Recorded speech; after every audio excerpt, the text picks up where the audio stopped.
കോഴിക്കോട് അതിദരിദ്രർ ഇല്ലാത്ത ജില്ലയാകുന്നു. 5882 കുടുംബങ്ങളാണ് അതിദാരിദ്ര്യത്തിൽ നിന്നും മോചിതരാകുന്നത്. സമ്പൂർണ്ണ അതിദാരിദ്ര്യമുക്ത ജില്ലാ പ്രഖ്യാപനം ഒക്ടോബർ 15 നടക്കും.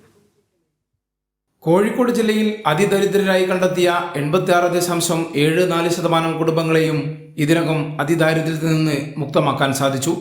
നിലവിൽ 31 തദ്ദേശ സ്ഥാപനങ്ങൾ അതിദരിദ്രമുക്തമായി പ്രഖ്യാപിച്ചിട്ടുണ്ട്. ഒക്ടോബർ 15 മറ്റ് തദ്ദേശ സ്ഥാപനങ്ങളും അതിദരിദ്രർ ഇല്ലാത്ത പ്രദേശമാകും. അതിദാരിദ്ര്യ പട്ടികയിൽ വീട് മാത്രം ആവശ്യമുള്ള 650 കുടുംബങ്ങളാണ് ഉണ്ടായിരുന്നത്. ഇതിൽ 569 വീടുകളുടെ നിർമ്മാണം പൂർത്തീകരിച്ചു. ശേഷിക്കുന്നവ പുരോഗമിക്കുന്നു.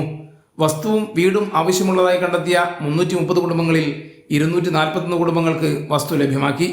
ഇവരിൽ 154 കുടുംബങ്ങൾ വീട് നിർമ്മാണം പൂർത്തീകരിച്ചു. ബാക്കി വരുന്നവരുടെ വീട് നിർമ്മാണം വിവിധ ഘട്ടങ്ങളിൽ പുരോഗമിക്കുകയാണ്. ഭൂരഹിത ഭവനരഹിതരിൽ 7 കുടുംബങ്ങൾക്ക് ഫ്ളാറ്റ് ലഭ്യമാക്കാനുള്ള നടപടികൾ പുരോഗമിക്കുന്നു. ഒക്ടോബർ 15 വീട് നിർമ്മാണം പൂർത്തിയാക്കാത്തവർക്ക് വീട് വാടകയ്ക്ക് നൽകുകയോ സുരക്ഷിതമായ ഷെൽട്ടർ ഉറപ്പുവരുത്തുകയോ ചെയ്യും. വീട് അറ്റകുറ്റപ്പണി ആവശ്യമുള്ള 1068 കുടുംബങ്ങളിൽ 989 വീടുകളുടെ അറ്റകുറ്റപ്പണികൾ പൂർത്തീകരിച്ചു. ബാക്കി വീടുകളുടെ പണികൾ പുരോഗമിക്കുന്നു.